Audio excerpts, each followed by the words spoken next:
সুস্বাস্থ্য নিশ্চিত করতে নিরাপদ খাদ্য আন্দোলনকে গণমুখী করা দরকার বলে মন্তব্য করেছেন ঢাকা দক্ষিণ সিটি কর্পোরেশনের প্রশাসক আব্দুস সালাম। বিশ্ব নিরাপদ খাদ্য দিবস ও ফুড সেফটি মুভমেন্টের প্রতিষ্ঠাবার্ষিকীর আলোচনায় প্রধান অতিথির বক্তব্যে তিনি আরও বলেন, খাদ্য নিরাপত্তা নিয়ে খোলামেলা আলোচনা করতে হবে। নাগরিকদের নিরাপদ খাদ্য ও চিকিৎসা নিশ্চিত করা সরকারের দায়িত্ব হলেও অর্থনৈতিক ও সামাজিক অবস্থার কারণে সরকার এই সেবা পুরোপুরি দিতে পারে না। এজন্য সমাজের সক্ষম ব্যক্তিদের এগিয়ে আসার আহ্বান জানান তিনি। এছাড়া রাজধানীর হকার সমস্যা নিয়ে আলোচনার প্রয়োজনীয়তার কথা তুলে ধরেন ডিএসসিসি প্রশাসক।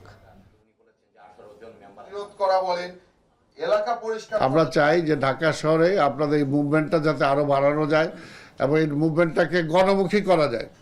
এটা কিন্তু গণমুখী না, এখন আপনাদের লিমিটেড একটা সার্কেলের মধ্যে আছে। এখন তো নর্মাল একটা নিয়ে মানে ভ্যান নিয়ে একটা ফুড কোর্ট চালু হয়ে গেছে।